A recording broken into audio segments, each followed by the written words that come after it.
I'm going to take a little opportunity here at AirVenture 2026 to take a look at an aircraft that's pretty dear to my heart. It was this airframe here that jump-started my career in aviation. One of the things that Don Luscombe was known for, he was a very innovative aircraft designer, and being able to manufacture an airplane that required a simple construction was one of his things that he kind of brought to the market.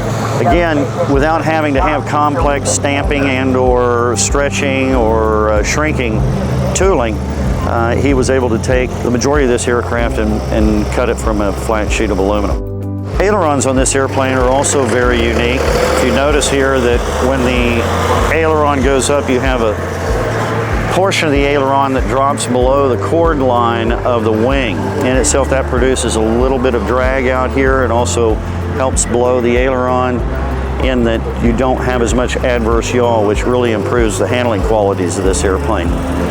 So when I was younger, I ended up wanting to build an aircraft, and we happened to find in a newspaper ad a basket case of 2 airplanes in Wellington, Kansas. One of the airplanes was an 8A and the other one was an 8E.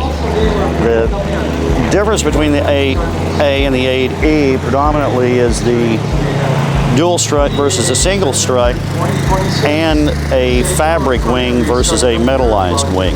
There are some other smaller nuances, such as a squared tail, vertical stabilizer, and horizontal, as well as the D window. We were able to drive up to Wellington, Kansas and look at all the parts all over the floor, and ended up purchasing them back in the early 80s for about $2,300, which was 2 airplanes and 1 65 horsepower Continental engine. Yeah, so if you look inside the cockpit here, you're going to see the word Silvaire in here.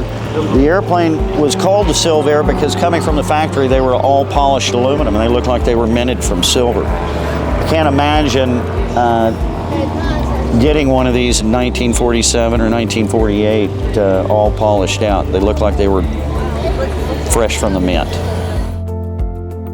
So this example of the Luscombe, as I said, is a later version. The earlier versions had a 14-gallon fuselage tank in the center of the fuselage here, just behind the pilot. This aircraft, the later versions came with 2 wing tanks and also a skylight in the top of the aircraft. So as I said before, this airplane is the airplane that I kind of cut my teeth on, both as a pilot and a mechanic. But that wasn't really all I cut. In fact, I actually have a scar right here that I still carry, that I actually cut myself on this cowling on a sharp edge of metal, that every time I look at it, it still reminds me of this little airplane. So this airplane, after I completed it, I flew it during college and also had been enlisted in the Oklahoma Air National Guard, and I would fly this aircraft back and forth from college and from home to go do military duty. I ended up with about 800 hours in that one airframe, and the second aircraft that we built, we put a 150 horsepower McKenzie conversion in it, which made it a very sporty airplane and good performer. Yeah, I had great experiences not only building this, but with my family, my father and my mother, putting this together, and it gave me the basis from which I further developed throughout my life into Red Man Aviation, where we build and maintain and take care of a lot of older airplanes. If you have a vintage aircraft, no matter how small or how large, bring it to Red Man Aviation.